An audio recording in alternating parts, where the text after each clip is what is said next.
በስመ አብ ወወልድ ወመንፈስ ቅዱስ አሐዱ አምላክ አሜን።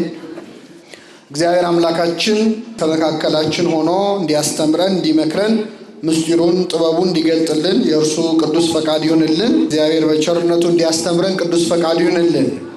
በሚኖረን ጊዜ በመዝሙረ ዳዊት መዝሙር 131 ከቁጥር 8 ላይ ተጽፎ በሚገኝ ኃይለ ቃል የእግዚአብሔርን ቃል እንማራለን። የትምህርታችን ርዕስ የሚሆነው አቤቱ ወደ ዕረፍትህ ተነስ አንተና የመቅደስህ ታቦት የሚል ይሆናል። ተንስ እግዚኦ ውስተ ዕረፍትከ፣ አቤቱ ወደ ዕረፍትህ ተነስ በሉ እስኪ ምእመናን። አቤቱ ወደ ዕረፍትህ ተነስ አንተና የመቅደስህ ታቦት። በዚህ ቃል ተነስተን እንማራለን። ለአባቶቻችን ለነቢያት፣ ለአባቶቻችን ለሐዋርያት፣ ለሐዋርያውያን አበው፣ ለሊቃውንት በጉባኤያቸው ተገኝቶ ምስጢሩን ጥበቡን ገልጦ ያስተማረ አምላካችን እኛንም በቸርነቱ እንዲያስተምረን እንዲመክረን ምስጢሩን ጥበቡን እንዲገልጥልን የእርሱ ቅዱስ ፈቃድ ይሁንልን። እንግዲህ ምእመናን እንደምታውቁት ያለነው እጅግ በምንወዳትና በምንናፍቃት የጾመ ፍልሰታ ሱባኤ ላይ ነው። ጾመ ፍልሰታን በተመለከተ ስለ እመቤታችን ዕረፍትና ስለ እመቤታችን ትንሣኤ ዕርገት ቅዱሳን አበው ሐዋርያት የጾሙትን ጾም መነሻ አድርጋ ቅድስት ቤተ ክርስቲያናችን ልጆቿን ይዛ የምትጾምበት፣ ሌሊቱን በሰዓታት ቀኑን በቅዳሴ ረፋዱን በትርጓሜ እንደዚህ ያለውን ሰዓት ደግሞ በምህላ በጸሎት የምናሳልፍበት ወቅት ነውና ለዚህ ወቅት ያደረሰን አምላካችን ስሙ የተመሰገነ ይሁን። ይህንን ወራት አስመልክቶ በተለይ ስለ እመቤታችን ስለ ቅድስት ድንግል ማርያም ዕረፍትና ትንሣኤ ቤተ ክርስቲያናችን ስታስተምር ከጥንት ጀምሮ ከ33ኛው የእስክንድርያ ፓትርያርክ ከቅዱስ ቴዎፍሎስ ጀምሮ እነ ቅዱስ ዮሐንስ ዘደማስቆ ሌሎቹም ሊቃውንት ስለ እመቤታችን ትንሣኤና ዕረፍት ሲሰብኩ ሲያስተምሩ የሚጠቅሱት የመጽሐፍ ቅዱስ ጥቅስ አሁን ያነበብኩላችሁን ክፍል ነው። አቤቱ ወደ ዕረፍትህ ተነስ አንተና የመቅደስህ ታቦት የሚለውን የነቢየ እግዚአብሔር ዳዊት ቃል። ይህንን ቃል ለምን እንደተነገረ ከመናገር እንጀምር። ነቢየ እግዚአብሔር ዳዊት እንደምታውቁት እስራኤልን ለ40 ዓመታት አንቀጥቅጦ የገዛ እጅግ በጣም ታላቅ ንጉሥ ነው። ነቢየ እግዚአብሔር ዳዊት ከንጉሥነቱ በተጨማሪ 7 ሀብታት የተሰጡት ሀብተ በገና፣ ሀብተ ትንቢት፣ ሀብተ ፈውስ፣ ሀብተ ክህነት፣ ሀብተ መንግሥት የተሰጡት ምንም ያልጎደለበት ንጉሥ ነበር። በመንፈሳዊ ሕይወቱም ልበ አምላክ እስከ መባል የደረሰ የእግዚአብሔር ልብ እስከ መባል። ልብ አድርጉ፣ እግዚአብሔር ልብንና ኩላሊትን ምን የሚል አምላክ ነው? ልብን የሚመረምረው አምላክ ልብ መሆን ምን ያህል ክብር ነው! ነቢየ እግዚአብሔር ዳዊት በስጋም በነፍስም ሁሉ የተሟላለን ንጉሥ ነበር። አንድ ነገር ግን ንጉሥ ዳዊትን በሕይወት ዘመኑ ሁል ጊዜ ቅር ያሰኘው ነበር። ባሰበው ባስታወሰው ቁጥር እንዲያው የሚከፋው አንድ ነገር ነበር። ምንድን ነው ካላችሁ፣ እሱ በአማረ ቤተ መንግሥት ውስጥ እየኖረ የእግዚአብሔር ታቦት ታድር የነበረው በድንኳን ውስጥ ነበረ። መንፈሳዊ ልብ ላለው ሰው ይህ አይነቱ ነገር ያሳዝናል አያሳዝንም? ዳዊትን ከእረኝነት ሜዳ ከአፈር አንስቶ የንጉሥነት ስልጣን ላይ ያወጣው ማን ነው? እግዚአብሔር ነው። ስለዚህ ንጉሥ ዳዊት እኔን ከአፈር ከትቢያ ከአመድ አንስቶ እናት አባቴ ሲተውኝ ሲዘነጉኝ፣ ዳዊት የተረሳ ልጅ ነው። ለክብር ለንግስና እንኳን እስቲ ልጆችን አቅርብ ተብሎ አባቱ እሴይ ሲጠየቅ ደህና የሚላቸውን ሁሉ አቅርቦ የቀረ አለ ወይ ሲባል እሱማ እንዳለ ብሎ ያስታወ የተረሳ ልጅ ነው ዳዊት። ግን አባት እናቱ የረሱትን ዳዊት ማን አስታውሶታል?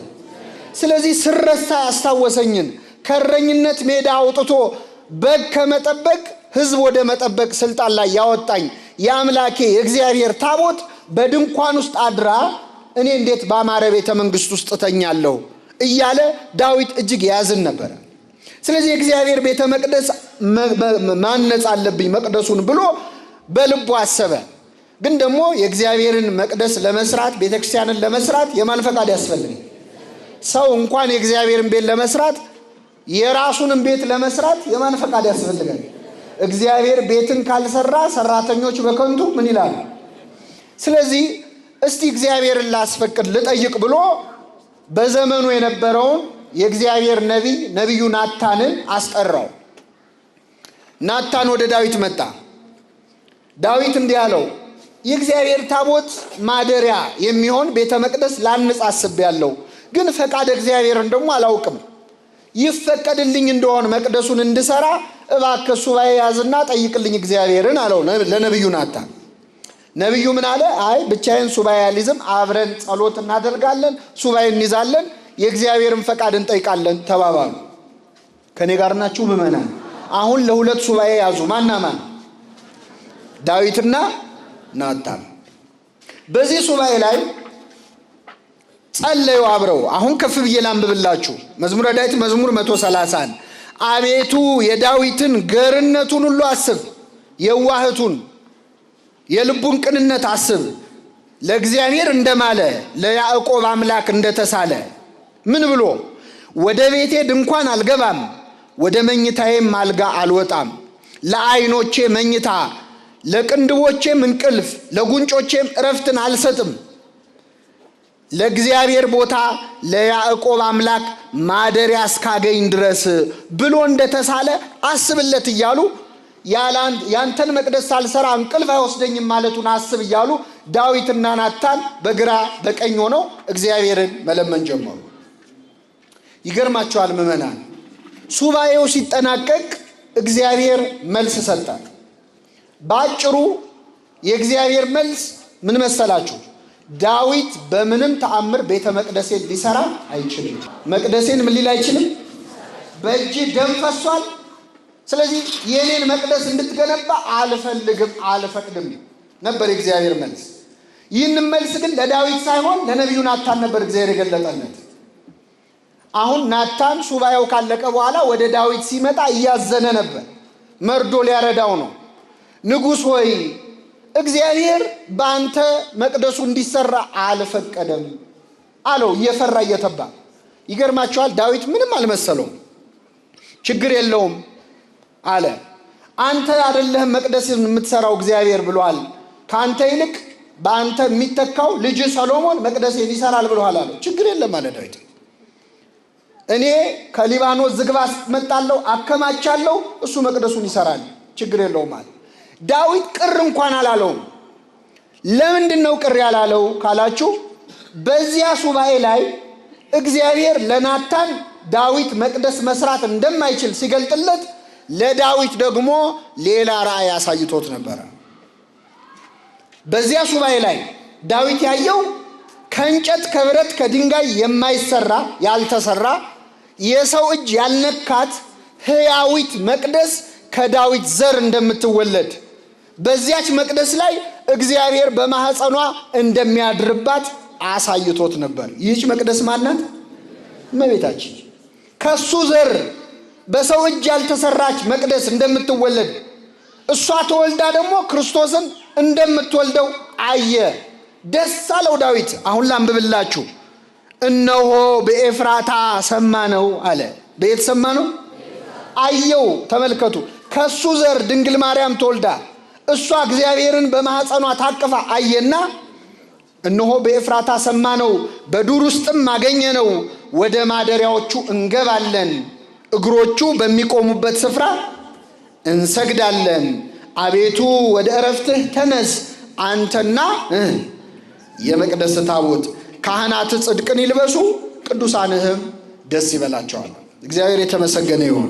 በዳዊት ዘር ድንግል ማርያም መወለዷን እሷም ክርስቶስን እንደምትወልድ ዳዊት ስላየ ከእንጨት ከብረት የሚሰራው መቅደስ ጉዳይ ብዙ አላሳሰበው። ከሱ ሕያዊት የሰው እጅ ያልነካት መቅደስ ድንግል ማርያም መወለዷን እሷም ክርስቶስን መውለዷን አየ። የመጨረሻውን ቃል ግን አስተውሉ። አንዴ ለመጨረሻ ጊዜ አብረን እንበለው። አቤቱ ወደ ዕረፍትህ ምን በል ተነስ፣ አንተና የመቅደስህ ታቦት።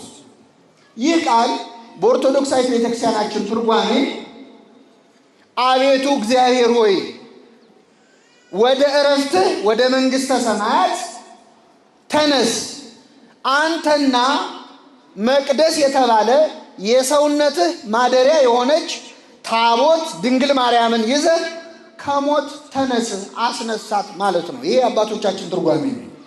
ግን ዝም ብሎ አይደለም። እስቲ እያንዳንዱን ቃል እንመልከተው። ትምህርት ነው የምንማረው። ለመጨረሻ ጊዜ አንዴ ላስብላችሁ ነው። አንተና በሉ የመቅደስህ ታቦት። መቅደስ የተባለው ምዕመናን አምላካችን መድኃኒታችን ኢየሱስ ክርስቶስ ነው። ማን ነው መቅደስ ብሎ የጠራው? ራሱ ነው መቅደስ ብሎ ራሱ ነው የጠራው። ታስታውሳላችሁ? ለአይሁድ ምን አላቸው? ይህን ቤተ መቅደስ ምን በሉት? አፍርሱት፣ በሶስተኛው ቀን ሰራዋለሁ አለ። ይህን ቤተ እንደውም አይሁድ ክርስቶስን ከሰቀሉበት ክስ አንዱ መቅደሱን አፍርሼ እሰራለሁ ብሏል የሚል ክስ ነበር አይደል? ብሏል አላለም? አቤት አላለም። እስቲ ደግሜ ልንገራችሁ። ይህን መቅደስ ምን በሉት? ምን በሉት? አይሁድ ግን አፍርሼ እሰራለሁ ብሏል ያሉት። ክርስቶስ ግን አፍርሼ አላለም። ምን በሉት ነው ያለው? አፍርሱት፣ እኔ ምን እለዋለሁ? ሰራዋለሁ እንጂ አፈርሰዋለሁ አላለም ክርስቶስ።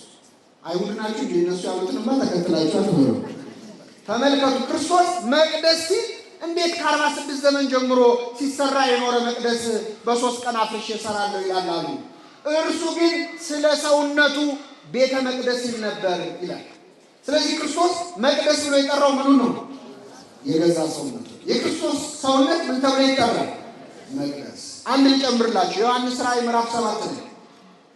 በመንግሥተ ሰማያት ይላል ቅዱስ ዮሐንስ በራእዩ መንግሥተ ሰማያትን አየኋት ይላል። ሁላችን ለማየት ያውቃል።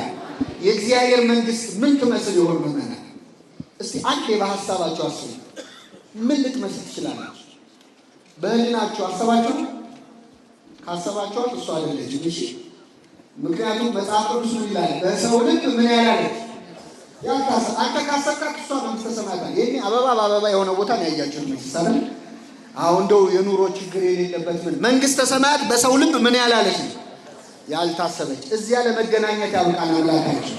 መንግሥተ ሰማያትን አየኋት ይላል። በጣም ይደንቃል። እጅግ ያማረች ነበረች፣ ፀሐይና ጨረቃ አያስፈልጓትም ይላል። በእርሷ ዘንድ ፀሐይ ጨረቃ የለም። ከሁሉም የሚገርመው ግን መቅደስ ደግሞ አለ ብያየው፣ በእርሷ ዘንድ መቅደስ የለም ይላል። ምን የለም? ታዲያ መቅደስ ከሌለ ምን ብለን ልንጸልይ ነው ካላችሁ፣ በጉ ራሱ መቅደሷ ነው ይላል። ምኑ? በጉ ማን ነው? የዓለምን ኃጢአት የሚያስወግድ የእግዚአብሔር በግ። ስለዚህ ክርስቶስ ምን ተብሎ ይጠራል? ምዕመናን መቅደስ። እችን ያዛችሁልኝ አይደለ? መቅደስ የተባለ ማን ነው? ክርስቶስ። አቤቱ ወደ ዕረፍትህ ተነስ፣ አንተና የመቅደስህ። አሁን መቅደስን ተረጎምን። መቅደስ ማን ነው? ክርስቶስ። ታቦት የተባለች ማናት? እመቤታችን። እመቤታችን ታቦት ትባላለች። አንደኛ ታቦት ቤተ አደረ ነው። በግዕዝም በዕብራይስጥም ማደሪያ ማለት። እመቤታችን የመንፈስ ቅዱስ ምንድን ነች? ማደሪያ ነች። የመለኮት ማደሪያ ነች። ስለዚህ በዚህ ብቻ ታቦት መባል ይገባታል። ግን ይገርማቸዋል ምዕመናን፣ የታቦቱን የሕይወት ታሪክ ስትመለከቱ ከድንግል ማርያም ጋር በጣም ይመሳሰላል። እግዚአብሔር ለሙሴ ታቦት እንዲሰራ ሲያደርግ ያዘዘውን ትእዛዝ ጀምረን ብናየው የእመቤታችን ታሪክ ነው። ታቦቱን ምን አለው? ከማይነቅዝ እንጨት ከግራር እንጨት መርጠህ አዘጋጅና ቅረጽ አለው። በውስጥና በውጪ በወርቅ ለብጠዋል። ታቦት ማለት ከማይነቅዝ እንጨት ከግራር ልባሩ የተዘጋጀ ነበር። በውስጥና በውጪ ደግሞ በወርቅ ምን ያለ የተለበጠ ነበር። አሁን ታቦት ምንላ ማንን ነው? እመቤታችን ነው። የማትነቅዝ ነች። በኃጢአት ዓለም ሁሉ በኃጢአት ሲነቅዝ ያልነቀዘች ንጽሕት ሆና የተገኘች። ግራር እሾሃማ ነው አይደለ? ዙሪያው እሾህ በተባሉ በአይሁድ መካከል ያበበች አበባ ነች እመቤታችን። በውስጥና በውጭው በወርቅ ለብጠዋለው። ይህ የንጽህናዋ ምሳሌ ነው። ወላዲተ አምላክ በውስጥም በውጭም ንጽሕት ነች፣ ቅድስት ነች። ታቦቱን ስራ አለው፣ ሰራ፣ ከቤተ መቅደስ አስገባው። ታቦቱን የመጠበቅ ስራ የተሰጠው ደግሞ አሮን ነበረ፣ የሙሴ ወንድም አሮን። ከኔ ጋር ናቸው አይደል? ማን ነው? አሮን። ይገርማቸዋል። ታቦቱን አሮን እንዲጠብቅ ሲሾም እስራኤላውያን መካከል ቆሬ፣ ዳታንና አቤሮን የሚባሉ ሰዎች ከተከታዮቻቸው ጋር አመፅ አስነስተው ነበር። እንዴት የእግዚአብሔርን ታቦት አሮን ብቻ ይጠብቃል? እኛስ ቢሆን አይመለከተንም ወይ? እነዚህ ወንድማማቾች አንዱ ንጉሥ ሆኖ ያስተዳድረናል፣ አንዱ ካህን ሆኖ ታቦቱን ይጠብቃል። ምን ነው ለእኛ ስልጣን ቢያካፍሉን ብለው አመፁና መቅደስ ገብተን እናጥናለን ብለው ተነሱ። ክህነትን የሚሰጠው ማን ነው? ምዕመናን፣ እግዚአብሔር። ልብሰ ተክህኖ ለበሱ፣ ማዕጠንት ያዙ፣ ደፍረው ወደ ቤተ መቅደስ ገቡ። እግዚአብሔር ተቆጣና መሬት ተሰንጥቃ ዋጠቻቸው። በሕይወታቸው ሳሉ ሲኦል ወረዱ ይላል። ከዚህ ሰውረን እግዚአብሔር። አሁን ይገርማቸዋል። እግዚአብሔር ሙሴ ለወንድሙ አዳልቶ እንዳልሆነና በትክክል አሮን ታቦቱን ለመጠበቅ እንደተመረጠ ማሳየት ፈለገ። ስለዚህ ምን አደረገ? ሙሴን እንዲህ አለው፣ ሙሴ ሙሴ ሆይ ከ12ቱ የእስራኤል ነገድ አንዳንድ በትር ሰብስብና አስቀምጥ ከቤተ መቅደስ። ከ12ቱ ነገድ የቱን ነገድ ታቦቱን ለማገልገል እንደመረጥኩኝ እኔ ያሳያለዋል። ይገርማቸዋል። 12ቱም ነገድ አንዳንድ በትር አመጡ፣ በቤተ መቅደስ አሳደሩ። ጠዋት ሲመለሱ ከ12ቱ አብትር መካከል ከበትሮቹ መካከል ሳይተክሏትና ውሃ ሳያጠጧት የማን በትር አበባ ተገኘች? ከኔ ጋር ናችሁ? የማን በትር? ስለዚህ ታቦቱን መጠበቅ የሚችለው ማን ነው? አሮን ነው።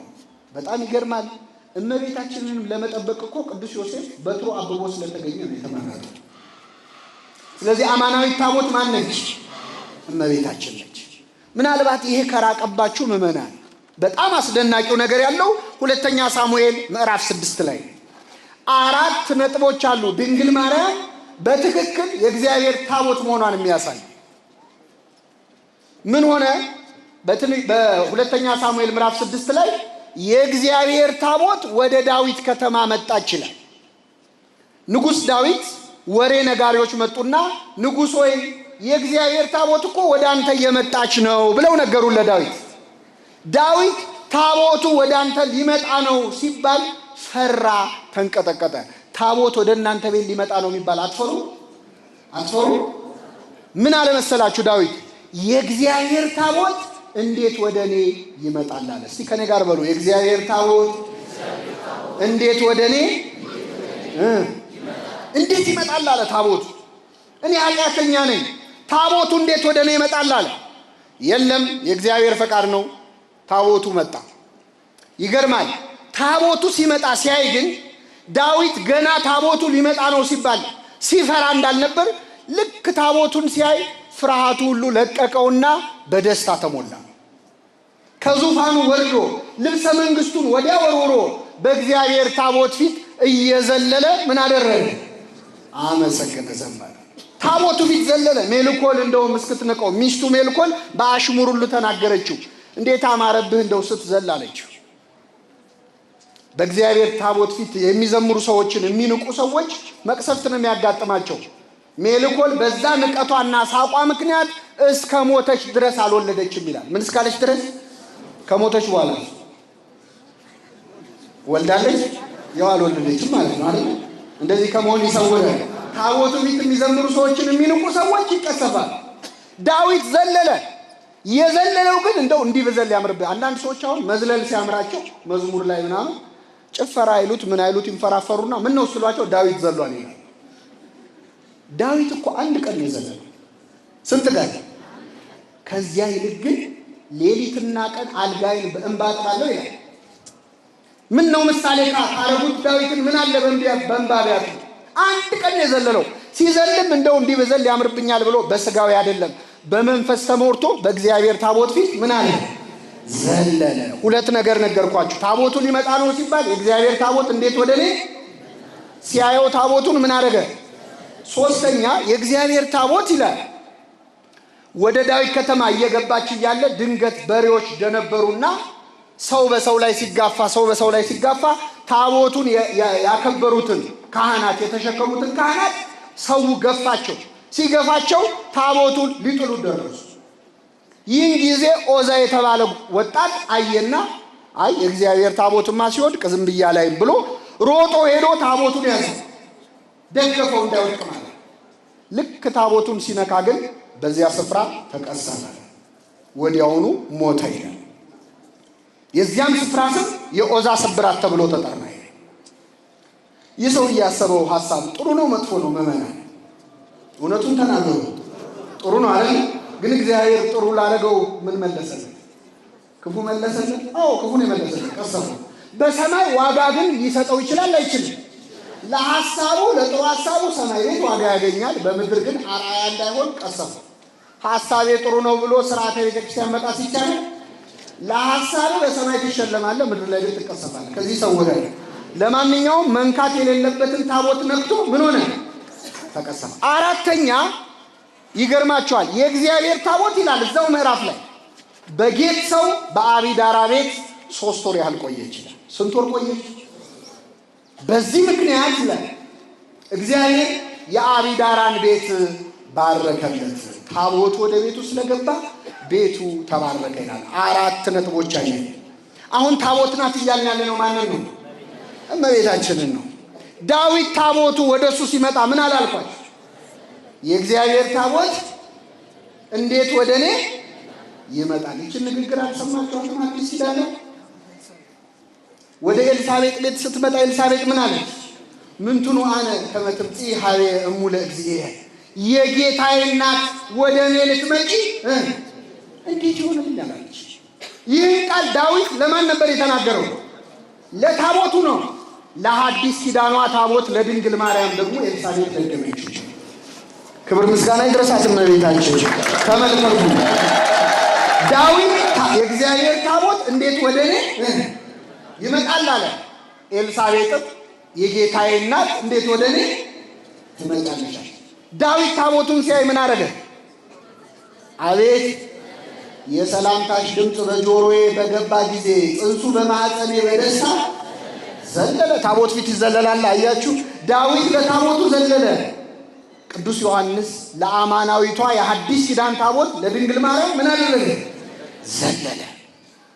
ቢወጣ ምንም ይመስላችኋል? ምዕመናን ዮሐንስ ውስጥ ሆኖ ዘለለ።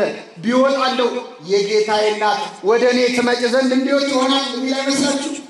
ይላል። በኋላ አየነው እኮ ጌታ ሊጠመቅ ወደ እሱ ሲመጣ አንተ እንዴት ልትጠመቅ ወደ እኔ ትመጣለህ? ተመልከቱ፣ ዳዊት ታቦት ፊት ዘለለ፣ ድንግል ማርያም ፊት ደግሞ ዮሐንስ ዘለለ። ታቦት መሆኗን እመቤታችን ሲያሳየን ነው። አንዳንድ ሰዎች ስለ ድንግል ማርያም ስንዘምር ስንዘል ቅር የሚላቸው ሰዎች ይህንን ያልተረዱት፣ እንደው እንደ ዮሐንስ ማህፀን ውስጥ እያሉ መዝለል ቢያቀታቸው ምን ነው እንደ ዳዊት ነፍስ ካወቁ በኋላ እንኳን ቢዘሉ። ዳዊት የዘለለውን ዝላይ ለእመቤታችን ዮሐንስ ደገመው። ስለዚህ አማናዊቷ ታቦት ማናት? ታቦቱን ዘሎ ሮጦ ሄዶ የነካው ኦዛ እዛው ታቦቱ ስር ምን ሆነ? ተቀሰፈ። እመቤታችንን ሊቀብሩ ሐዋርያት ሲሄዱ ታውፋንያ የተባለ ጎረምሳ ተልኳል። መንካት የሌለበትን ታቦት ድንግል ማርያምን ሄዶ ስጋዋን ለማቃጠል እጁን ሲሰጥ እዚያው ተቀሰፈ። አማናዊቷ ታቦት ማናት? እመቤታችን ናት። አራተኛው ምዕመናን የእግዚአብሔር ታቦት በጌት ሰው በአቢዳራ ቤት 3 ወር ያህል ቆየች ይላል። ስንት ወር? 3 ወር ቆየች። ማርያምም በዘካርያስና በኤልሳቤጥ ቤት 3 ወር ቆየች፣ ወደ ቤቷም ተመለሰች ነው። እንግዲህ እኛ ተጽፎ ያገኘነውን ነው፣ እኛ አልጻፍነውም፣ ምንም ማለጋችን። ታቦቱ ስንት ወር ቆየ? ድንግል ማርያም በኤልሳቤጥ ቤት ስንት ወር ቆየች? 3 ወር። እዚህ ላይ ልጠይቃችሁ ምዕመናን፣ ኤልሳቤጥ ቤት እመቤታችን ስትመጣ ኤልሳቤጥ የስንት ወር ጽንስ ይዛ ነበር? ስንት ወር ቆየች እመቤታችን? ሲደመር እንደው እንደ ክፉ የቤት ሰራተኛ እንደው መውለጃዋ ሲደርስ ጥላት ለምን ትሄዳለች? እንደው ምን አለ ብትቆይ ያስብላል? ያስብላል። ለምንድን ነው እመቤታችን 3 ወር ቆይታ 9 ወር ሲሞላ ጥላት ሄደች? ታቦት ስለሆነች ነው ድንግል ማርያም። ለምን ካላችሁ አንዲት ሴት በኦሪቱ ሕግ በምትታረስ ሰዓት ወደ ቤተ መቅደሱ ትቀርባለች እንኳን በኦሪቱ አሁን ራሱ ለክብረ ሥጋው ደሙ ሲባል አንዲት ሴት በአራስነቷ ጊዜ ወደ መቅደስ ትገባለች? አትገባም። ከታቦቱ ትርቃለች። አሁን ታቦት ናት እያልን ያለ ነው ማለት ነው እመቤታችን። ኤልሳቤጥ ስትወልድ እዛ ነች እመቤታችን ማለት ታቦቱ አጠገብ ልትታረስ ነው ኤልሳቤጥ። ኤልሳቤጥ ከቤቷ ልትሄድ ስለማትችል ታቦቷ ድንግል ማርያም 3 ወር ሲሞላ ምን አለች? ጥላ ሄደች። እመቤታችን አማናዊት ታቦት ናት። ይህ በሁላችን ልቡና እግዚአብሔር ይሳለብን። አሁን ወደ ጥቅሱ ልመልሳችሁ። አቤቱ ወደ ዕረፍትህ በሉ እስቲ። አቤቱ ወደ ዕረፍትህ ተነስ፣ አንተና የመቅደስህ ታቦት ማን ናት? መቅደስ ማን ነው? መቅደስ የተባለ የሰውነትህ ማደሪያ የሆነች ታቦት እናትህን ይዘህ ምን በል ተነስ። እመቤታችን ቅድስት ድንግል ማርያምን ልጇ ሞት አልቀረችም፣ ከሞት እንድትነሳ አድርጓታል። ወደ ዕረፍት ተነስ የተባለው ወዴት ነው? ወደ መንግሥተ ሰማያት ነው። ቅዱስ ጳውሎስ ምን ይላል? ወደ ዕረፍቱ ለመግባት እንትጋ። ወደ ምኑ ዕረፍት የተባለው ምንድን ነው? መንግሥተ ሰማያት። ስለዚህ ወደ ዕረፍትህ ወደ መንግሥተ ሰማያት ተነስ ማለት እናትህን ይዘህ ተነስ ነው። እንግዲህ ስለ እመቤታችን ለምን እንማራለን የሚለውን ትንሣኤዋን እንደው መጨረሻ ላይ አነሳዋለሁ። እንደው 3-4 ነጥቦች ልንገራችሁ። አንዳንድ ሰው ስለ ድንግል ማርያም ሲነገር አይ በቀጥታ ስለ ክርስቶስ ንገሩን፣ ስለ እሷ መስማት አልፈልግም የሚል ሰው አለ። ከማወቅም ካለማወቅም እግዚአብሔር ልቡና ይስጣቸው እንዲሚሉት። ግን ምንድን ነው ይህን ያህል ስለ እሷ እንደምናገር የሚያደርገን? 3 ነጥቦች ልነግራችሁ። ከኔ ጋር ናቸው አይደል? የመጀመሪያው እስቲ መጽሐፍ ቅዱስን ስትገልጡት ገና ስንገልጠው ምን ይላል?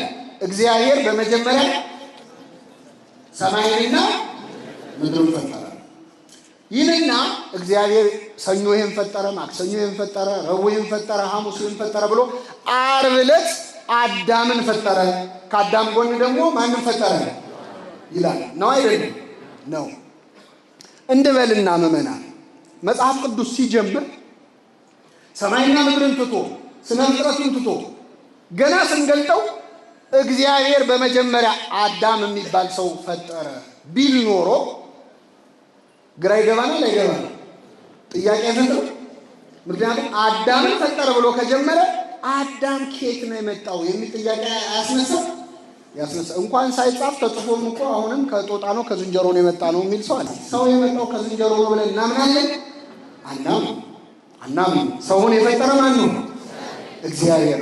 ተመልከቱ፣ እግዚአብሔር ሰማይና ምድር እንዴት እንደፈጠረ ተጽፎ እንኳን የሰው ልጅ ግን አይ ሰው ከዝንጀሮ ነው የመጣው ይላል።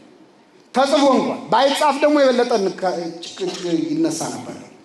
ያም ሆነ ምእመናን አዳም እንዴት እንደመጣ ለማወቅ መጀመሪያ አዳም ስለተፈጠረበት ሰማይና ምድር ማወቅ ያስፈልጋል አያስፈልግም? ያስፈልጋል። በሐዲስ ኪዳን ሁለተኛው አዳም ማን ነው? ክርስቶስ። ኋለኛው አዳም የተባለ ድጋሚ የፈጠረ እሱ ነው። ሁለተኛው አዳም ልብ አድርጉ።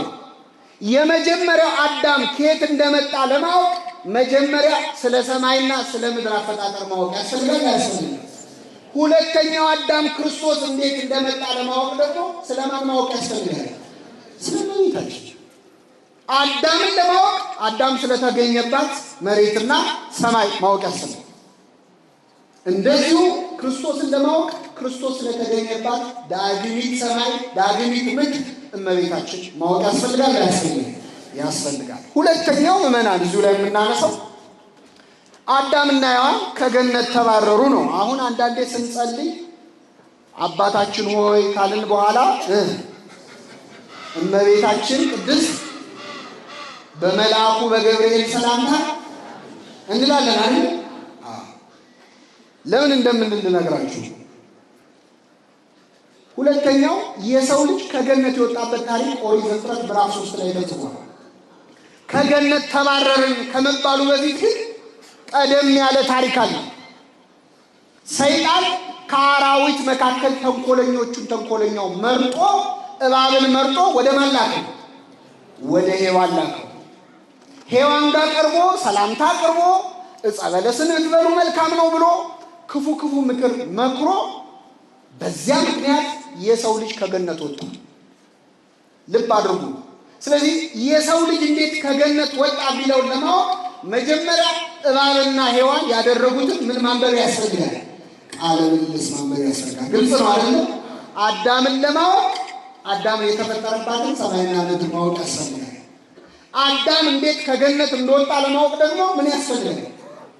የእባብንና የሔዋንን ድጋሚ ወደ ገነት እንዴት እንደገባን ለማወቅ ደግሞ የማና ማንን ቃለ ምልልስ መስማት ያስፈልጋል?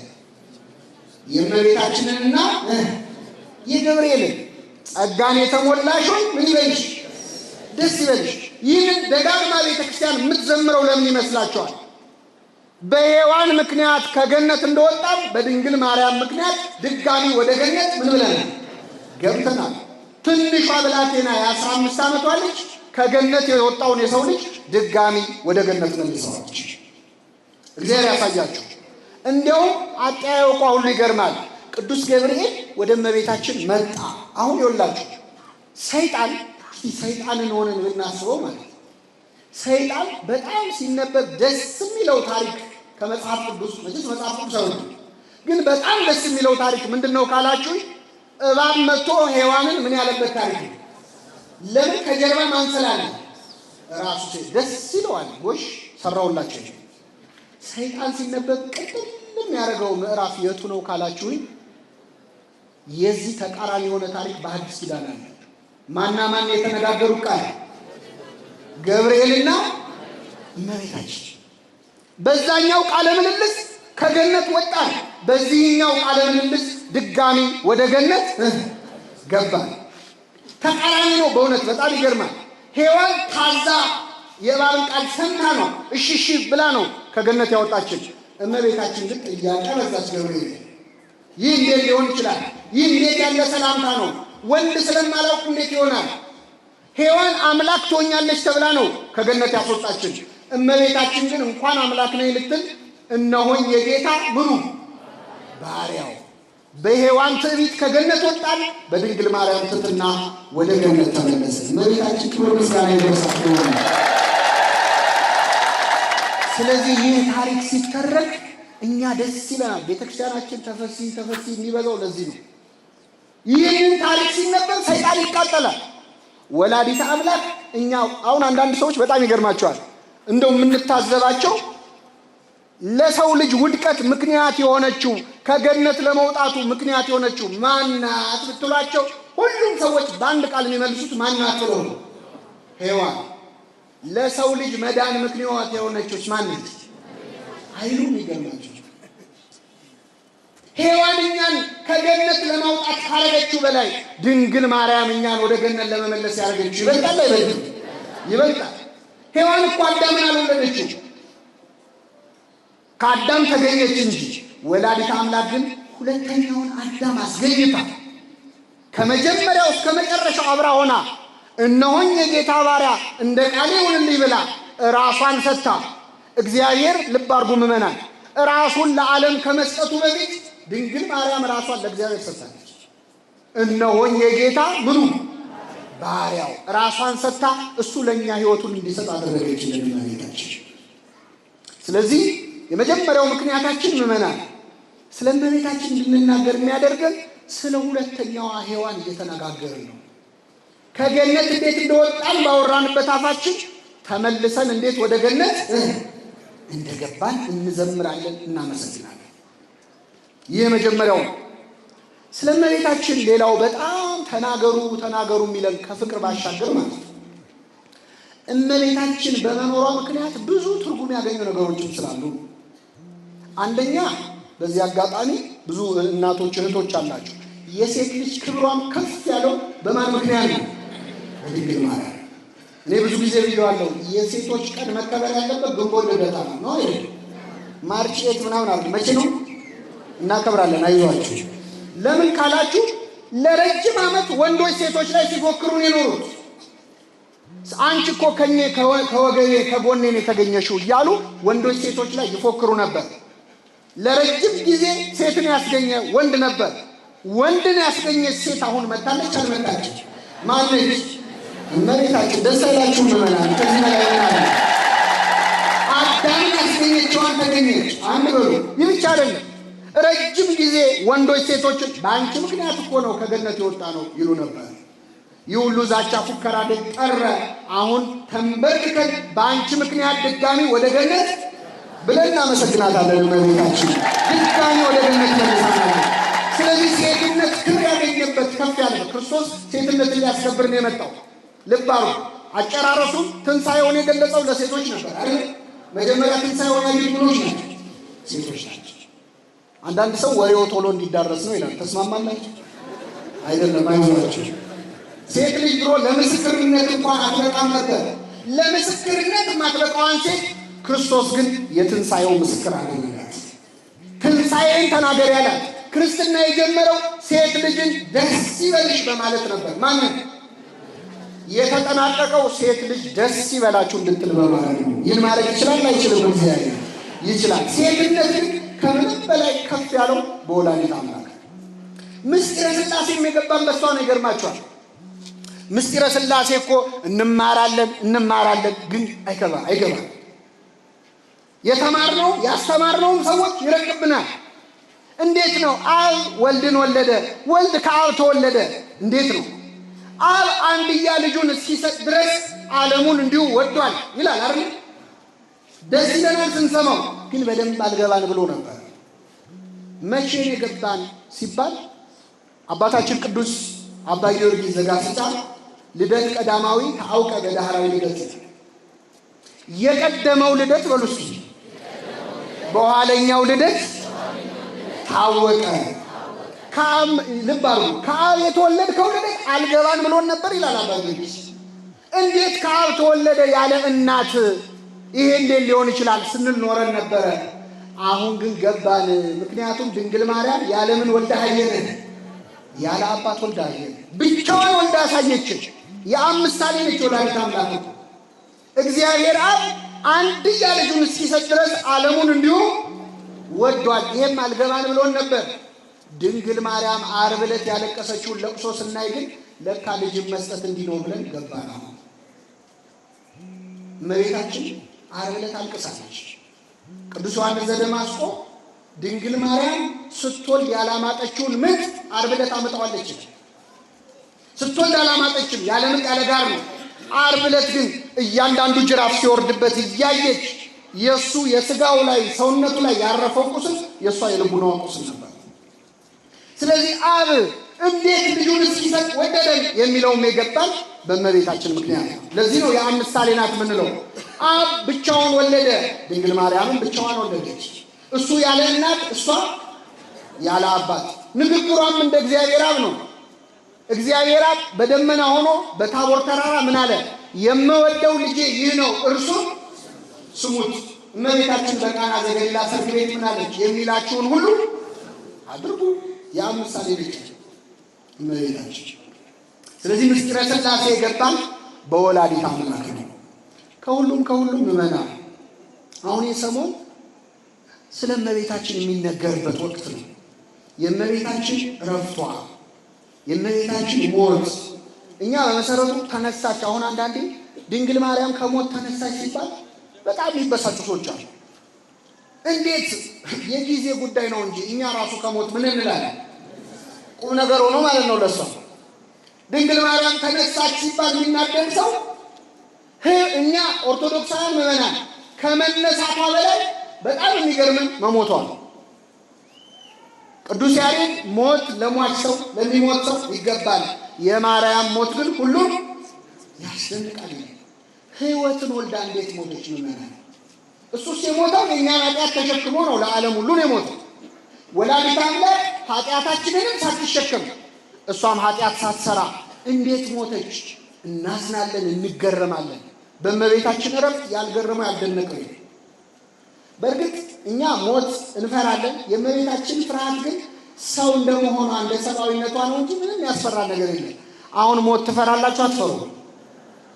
ኧረ እውነቱን ተናገሩ። አትፈሩ? እንፈራ አልፈራም የሚለው ሰው ራሱ ይፈራል። ሞት አልፈራም ብሎ እየፎከረ ይፈራል። ሞት የሚያስፈራል ለምንድን ነው? አንደኛ በዚች ምድር ላይ በጣም የምንወዳቸው ሰዎች አሉ አይደል?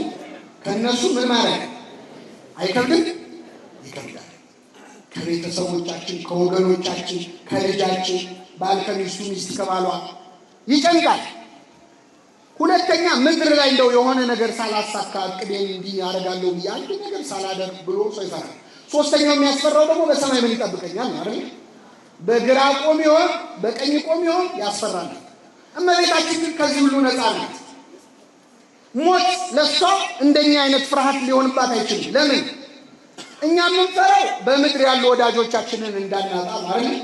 እመቤታችን ገና በ3 ዓመቷ ርሲ ህዝበኪ ወቤት አቡኪ ወገንሽንና የአባትሽን ቤት ምን እርሺ ተብላ የወጣች የ3 ዓመት መናኝ ነች። እመቤታችን ከእናት ከአባት ፍቅር ቀድማን የተለየችው ለክርስቶስ ለእግዚአብሔር። ብቸኛ ዘመዷ ማን ነበረ? ክርስቶስ። ስለዚህ የምትሄደው እኮ ወደሱ ነው። ቅዱስ ጳውሎስ ምን አለ? ልሄድ ከክርስቶስ ጋር ልኖር እናፍቃለሁ። ከማን ጋር ልኖር? እመቤታችንን ብናገኛት ብንጠይቃት ምን እንደምትል ታውቃላችሁ? ልሄድ ከምኔ ጋር ልኖር? ከልጄ ጋር ልኖር እናፍቃለሁ። ልጇን እኮ ነው ልታናግር የምትሄደው። ምዕመናን እግዚአብሔር ልጇ ነው። እንዴት ያለ ነገር ነው! አንዳንድ ሰዎች ስለ ድንግል ማርያም እኮ ሐዋርያት ብዙ አልጻፉም፣ እናንተ ብዙ ዝም ብላችሁ ነው ይላል።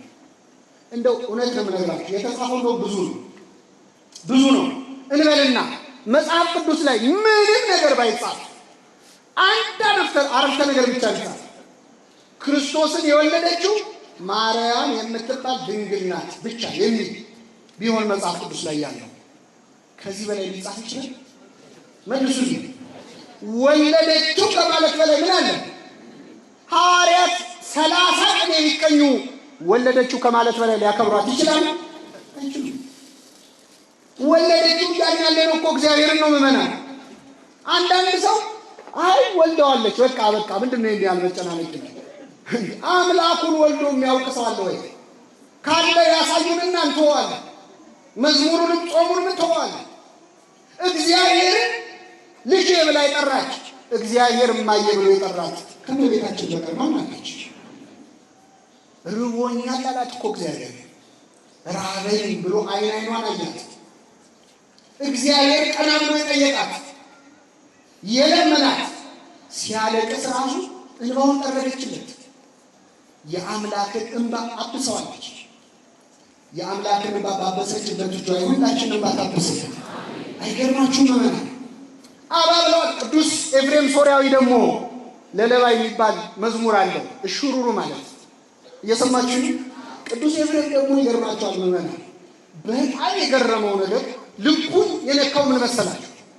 ድንግል ማርያም አንዲትና ልጇን ስታስተኛ እሹሩሩ ብላ ነው አይደል የምታስተኛ? ድንግል ማርያም ምን ብላ አስተኝታው ይሆን? ምን እያለች ታስተኛችሁ? ቅዱስ ኤፍሬም ምን ይላል ገና ሲጀምር? እሷም ከሌላ ልትዋስ ለሌላም ልታወስ አትችልም ይላል። የሽሩሩ ዜማ አሁን እኛ ያደግንበት ሽሩሩ ይላል አይደል? ዜማ ሌላው ሲል የሰሙትን ነው እናቶቻችን የሚጠቀሙበት። እሷ ግን ለየት ይላል። የእሷ ሽሩሩ ማለት ማባበል፣ ከሌላ እንዳትዋስ እንደ ሌላው አይነት ልጅ አልወለደችም። ማሙሽዬ የኔ ጌታ ማለት ብቻችን ፈጣሪዋ ነው፣ አምላኳ ነው።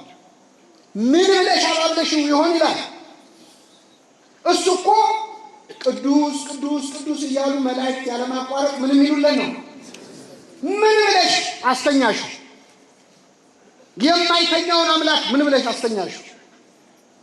ኧረ ምዕመናን በእውነት ልቡናችንን ያብራል። አብረው ኖረዋል እኮ 30 ዓመት ከእመቤታችን ጋር። ስንት ዓመት? እኔ ሌላውን ጥቅሱን ልንተወው ምዕመናን። 30 ዓመት አንድ ቤት ስትኖር እመቤታችን እንዴት ነበር? ጠዋት እኮ ከእንቅልፍ ስትነሳ እንደምን አደርሽ ይላት እግዚአብሔር ነው። ማታ ስትተኛ ደህና ደሪ ይላት ማን ነው? ምን ተነጋግረው ይሆን? አብረው ሲበሉ ምን ብሏት ይሆን? ሲጠጡ እንደ ሐዋርያት ቆርሶ ሰጥቷት ይሆን? ወላጆች ለልጆቻቸው መጽሐፍ ቅዱስ እያነበቡ ታሪክ እያነበቡ ያስተኛሉ። ምን ብላ አናግራው ይሆን እመቤታችን? 30 ዓመትስ እንዴት ምን ብሏት ይሆን? እሱስ የሙሴን ታሪክ ተርካለት ይሆን? እሷ ስትተርክለት ዕፀ ጳጦስ ላይ ሲደርሱ ዛፉ አንቺ ነሽ እሳቱ ደግሞ እኔ ነኝ ብሎ ተርጉሞላችሁ አናውቅም። አለማወቃችን ብቻ ራሱ ደስ ይለናል። 30 ዓመት አብረው ነበር እኮ ወላዲተ አምላክ ነው አይደለም? ጥቅሱን ተውት ምዕመናን። አቤት አርመጥመጡን እኮ ጥቅስ አምጡልኝ እያሉ ሰዎች አንዴ 30 ዓመት ኖሩ እየተባል ካንተ ጥቅስ ላይ አንዳንድ ሰው እመቤታችንና ጌታ የተነጋገሩት እዛው መጽሐፍ ቅዱስ ላይ ያሉት ቃላት ብቻ የሚመስለው ሰው እየሰማችሁ 30 ዓመት ዝም ብለው የተጻፈው ብቻ የሚያወሩ ነው እንዴ? አይደል? እንዴት አይነት አስተሳሰብ! እስቲ አንድ ሰው አሁን የህይወት ታሪኩን ጽፎ መጽሐፍ ቢያሳትም በህይወት ዘመኑ የተፈጸመው እዛ መጽሐፍ ላይ ያለው ብቻ ነው። እንደው ሌላ ገጠመኙን ሲያወራ የለም ጥቅሱ የቱ ጋር ትላለች? አንዴ መጽሐፍ ቅዱስ እኮ ህይወት ሊሆናችሁ ተጽፏል ነው እንጂ ብዙ ታሪክ ተፈጽሟል። እመቤታችን ከጌታ ጋር ምን ሲያወሩ የነበር ይመስላችኋል? ጸሎት ቢል ተናግሮ ተሰምቶ ለእግዚአብሔር ጸሎት ከእግዚአብሔር ጋር መነጋገር ነው። እመቤታችን እኮ ከክርስቶስ ጋር ያደረገችው እያንዳንዱ ንግግር ከእግዚአብሔር ጋር መነጋገር ነው። ጸሎት በጣም ድንቅ ነው። ለጥቂት ደቂቃ ያናገሩት የአይሁድ መምህራን በትምህርቱ የተነሳ ተገረሙ ይላል። እመቤታችን እንዴት ገርሟት ይሆን 30 ዓመት ሙሉ አብረው ስትሉ። የኤማሁስ መንገደኞች አብረው ትንሽ መንገድ ቢሄዱ ልባችን ይቃጠልብን የለ ወይ ብለዋል። ወላዲተ አምላክ 30 ዓመት አብሯት ሲኖር ሲያናግራት ልቧ ስንት የተቃጠለ ይሆን? በጣም ድንቅ ነው እመቤታችን እናትነትን ያህል ክብር ነው የሰጠው። ስለዚህ እናቱ ነች ብቻ ተብሎ ቢጻፍ ሌላ ባይጻፍም ራሱ ከበቂ በላይ እና ወላዲተ አምላክ በምድር ላይ መሄድ አያስፈራትም። ወደ ልጇ ነው ልሄድ ከልጄ ጋር ልኖር ናፍቃለሁ ነው የምትለው። ተመልከቱ ምድር ላይ ምን ያልፈጸመችው ነገር አለ? የደናግል መመኪያ ነች። የእናቶች እናት ነች። እግዚአብሔር እማዬ ብሎ የጠራት ነች። የሰማዕታት እናት ነች። የመላእክት እህት ነች። ምድር ላይ ያልፈጸመችው ነገር የለም። ወላዲተ አምላክ ከዚህኛው ዓለም ወደዚያኛው ዓለም ተሸጋግራለች። ልጇ ወርዶ መላእክት እየዘመሩላት፣ አልዓዛር እንኳን ሲሞት መላእክት ከበውት ይላል አይደል? እመቤታችን ስታርፍ ስንት መላእክት ከበዋት ይሆን? በእውነት እየዘመሩላት እያመሰገኗት። አልዓዛርን ያስነሳ ክርስቶስ ደግሞ እናቱን አስነስቷል። ይችላል አይችልም? ምን ብሎ አስነስቷት ይሆን? እንደው አልዓዛር ምን ብሎ ነው ያስነሳው? አልዓዛር ውጣ ብሎ ነው አይደል? ድንግል ማርያምንስ ወዳጄ ሆይ ተነሽ በሉት፣ ውበቴ ሆይ ነይ አክብሮ ከዚህኛው ዓለም ወደዛኛው ዓለም አሻግሯታል እመቤታችን። ይህንን እናምናለን። እመቤታችን ተነስታ አልቀረችም። ወደ ሰማይ ምን ብላለች? እኔ ጉድ እኮ ነው። ወደ ሰማይ እንዴት አደርጋለች ትላላችሁ? እንግዲህ ሰዎች ሰማይ ለሷ ቁም ነገር ነው። እራሷ ሰማይ እኮ ነች። ሁለተኛ ሰማይ እኮ ነች። እንዲያውም እመቤታችን ወደ ሰማይ በማድረጓ እድለኛዋ እሷ ሳትሆን ሰማይ ነው። ሁለተኛ ሰማይ በማየቱ ጉድ ሳይል ይቀራል ብላችሁ ነው ማለት? ከሰማይና ከምድር ማን ትበልጣለች? አልመሰላችሁም መሰለኝ። ማን ትበልጣለች? ቆይ በምሳሌ ልንገራችሁ። አፄ ኃይለ ሥላሴ ታውቃቸዋላችሁ? በታሪክ አፄ ኃይለ ሥላሴ የሚቀመጡበት ዙፋን ነበርና ደግሞ እግራቸውን የሚረግጡበት እንደ ትራስ ያለ ነገር ነበር። እኚህ ንጉሥ የሚቀመጡበት ዙፋን ላይ ሌላ ሰው ይቀመጣል? እንደው ሞት ካራማ ነው ይቀመጣል?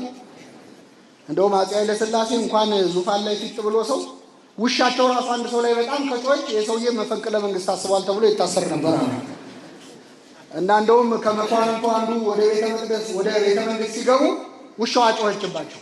የጮኸበት ሰው ምን ይሆናል ብያቸው ነገሩ አላመድ ሲላቸው አንቺ ውሻ ሰው ያላሰበውን አታሳስብ። ልክ ነው። ጎልማሳ በሚስቱ ንጉሥ በመንግስቱ ሲመጡበት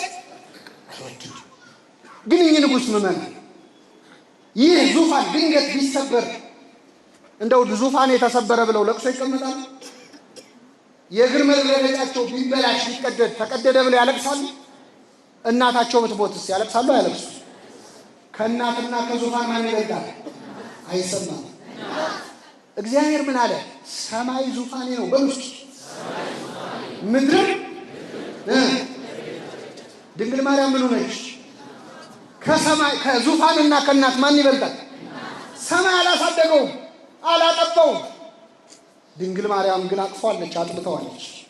ምድር የእግሩ መረገጫ ናት። ወላዲተ አምላክ ግን በማህፀኗ ይዘዋለች። ከሰማይና ከምድር ማን ትበልጣለች? እመቤት። መላእክት ሲወጡ ሲወርዱ የሚውሉበት ሰማይ አንድ የወጣች ብሎ መደነቅ። ራሷ ዳግሚት ሰማይ ነች ወላዲተ አምላክ። ስለዚህ እመቤታችንን ትንሣኤዋን ሕይወቷን ሁሉ ቤተክርስቲያን እየተናገረች እየዘመረች የምትውለው የወላዲተ አምላክ ክብሯ ስለገባት ነው። በእውነት በሁላችን ልቡና ተሳልብን። ከዚህ መካከል ምዕመናን እንደው ለማጠቃለል ያህል ከኛ መካከል ሁለት አይነት ሰው አለ። አንዳንድ ሰው እኔ ድንግል ማርያምን ወዳታለሁ፣ አልጠላትም፣ ግን እንደው ፍቅሯ ብዙም አይመጣልኝ የሚል ሰው አለ። እየሰማችሁ እኔ ሌላው ሰው ሲያለቅስ ደስ ሲለው ሳይ እንደው ብዙ ቀን አለውና የሚል ሰው አለ። ለሁላችን ትስጠን ፍቅሯን እመቤታችን። የሰጠችው እንደሆነ እንደ ኤልሳቤጥ መዝሙር ነው የምትጀምረው። በነገራችን ላይ መንፈስ ቅዱስ ሲያርፍብኝ የጌታዬ እናት ወደ እኔ ትመጭ ዘንድ እኔ ማን ነኝ ታስብላለች እመቤት። ሁላችንም ታስብለን። ፍቅሯ ሲበዛልህ አንተ ትንሽ መሆን ይሰማል። የእሷ ክብሯ ጎልቶ ይታያል። ስለዚህ መጀመሪያው እንዲህ ላላችሁ ሰዎች አሁን ውዳሴዋን ቅዳሴዋን የምትሳተፉ ሁሉ ለሁላችን ፍቅሯን ትጨምርልን እመቤታችን። አርጋኖን ድገሙ አደራችሁን። አርጋኖን የሚባል የአባታችን የአባ ጊዮርጊስ ዘጋስጫ መጽሐፍ እሱን ጸልዩ፣ ፍቅሯን ይጨምርልን ለሁላችን። አንዳንድ ሰው ደግሞ እኔ ድንግል ማርያምን እንዲያውም በጣም ከመውደድ የተነሳ ይላል ክርስቶስ ቅር እንዳይለው ፈራለሁ የሚል ሰው እየሰማችሁ ነው። ትንሽ አበዛኸው ብሎ እንዳይቀጣኝ ፈራለሁ፣ እንዲያውም ፍቅሯ በዝቶብኛል የሚል ሰው አለ። እንደዚህ በጣም የምንወዳት ወይም ወዳታለሁ በዝቶ ይሆን የምንል ካለን ደግሞ የፈለገ ብንወዳት ልጇ ከወደዳት በላይ ልንወዳት እንችላለን። እሷ መውደድ ጥፋት ከሆነ የመጀመሪያው ጥፋተኛ ክብር ይግባውና ማንም ይሆን ክርስቶስ ነው። ስለዚህ ወላዲተ አምላክ ፍቅሯን ለሁላችን ትጨምርልን። አባ ጊዮርጊስ ያደረገውን ልንገራችሁ እና አበቃለሁ። አባታችን አባ ጊዮርጊስ ዘጋስጫ እመቤታችንን እጅግ ይወዳት ነበረ። አሁን ሰሞኑን የምንቆመውን ሰዓታት ቅዱስ ያሬድ በዜማ ያደረገውን አስተዋጽኦ ሁሉ ቅዱስ አባታችን አባ ጊዮርጊስ በመጻሕፍት አድርጎታል። በዜማም ቢሆን የድጓ መምህር ነው። አባ ጊዮርጊስ ዘጋስጫ በጣም እመቤታችንን ይወዳት ነበረ፣ ያመሰግናት ነበር። ሲያመሰግናት እንደውም ይቅርታ ሁሉ እየጠየቃት ነው ለምስጋና። እኔ አንዳንድ ሰዎች አላመሰግንም እኔ አልዘምርም ምናምን የሚሉ ሰዎችም ተነስተው ነበር። አንድ ሰው ዘማሪያን ምናምን ስለ ድንግል ማርያም ገብርኤል የዘመረላት ድንግል ማርያም ይሄ ኃጢአተኛ ትውልድ ዘመረ አልዘመረ ክብሯን ይጨምረዋል ይቀንሰዋል? ፀሐይ ብንሞቃት ባንሞቃት ሙቀት አይቀንስም። ድንግል ማርያም ብናከብራት ባናከብራት ማን አክብሯታል? እግዚአብሔር አክብሯታል። ገብርኤል እንኳን ሲያመሰግናት እንዴት ያለ ሰላምታ ነው ስትል እንዲህ የኔ ነው ወይ የገረመሽ? በእግዚአብሔር ፊት ምን አግኝተሻል? የኔ መልአኩን ተይው አለ። በእግዚአብሔር ፊት ሞገስ አግኝተሻል። እና እመቤታችንን አላመሰግንም ይለዋል። አባ ጊዮርጊስ ግን ይገርማቸዋል። ስላመሰገናት ይቅርታ ይጠይቃታል። እመቤቴ ሆይ የኃጢአተኛ ምስጋና ለምን ነው እንዳትይ ይላል። የረከሰ የኃጢአተኛ ሰው ምስጋና ምን ይሰራልኛል እንዳትይ፣ የኔ ኃጢአት ያንቺን ቅድስና ሊያረክሰው አይችልም እና የሱን ትትና ያደረገ እግዚአብሔር አባ ጊዮርጊስ እጅግ ይወዳል ነበር ከልቡ። አባቶቻችን እንደዚህ ናቸው። ሰው የመሆን ልክም ራሱ እመቤታችንን መውደድ ነው ብለው ያምናሉ። ይህንን ያስተማሩ እናቴ ማለት ነው እሷን ሰው የሚያሰኝ መጽሐፍ ቅዱስ ምን ይላል? ሰው በሉስ እናታችን ጽዮን ይላል። ማን? ስለዚህ እናታችን ጽዮን ማይ ሰው አይደለም ማለት ሰው ያድርገን እግዚአብሔር። እና አባታችን አባ ጊዮርጊስ ዘጋስጫ እመቤታችንን በጣም ይወድ ነበር። ሕይወቱን ሁሉ ያሳለፈው በጣም ይገርማቸዋል በእስር ቤት ነበር። ከንጉሱ ከአፄ ዳዊት ጋር ተጣልቶ እስር ቤት ነው ያሳለፈው። እና በቃ ከዚህ በኋላ መቼስ አይፈታኝም ብሎ እዚያው መቃብር አስቆፍሮ ይጠብቃል ሊሞት ማለት። የእግዚአብሔር ነገር ሆነና የታሰረው አባ ጊዮርጊስ ሳይሞት ያሰረው ንጉሥ ዳዊት ሞተ። ሲሞት አንድ ሰው በፈረስ እየጋለበ ወደ አባ ጊዮርጊስ መጣ። አባታችን እንኳን ደስ አለህ፣ በአምላክ ምን ተገኛል? ሲያስር ሲያሰቃይ የኖረው ንጉሱ አጼ ዳዊት ዛሬ ከፈረስ ወድቆ ሞተ አለ። አባ ጊዮርጊስ ስቅስቅ ብሎ አለቀሰ። እስቲ ምዕመናን እውነቱን እንነጋገር። አሁን እኛ ያሰራችሁ ሰዎች እኮ ሰውዬ ሞተ እንባል ምንድን ነው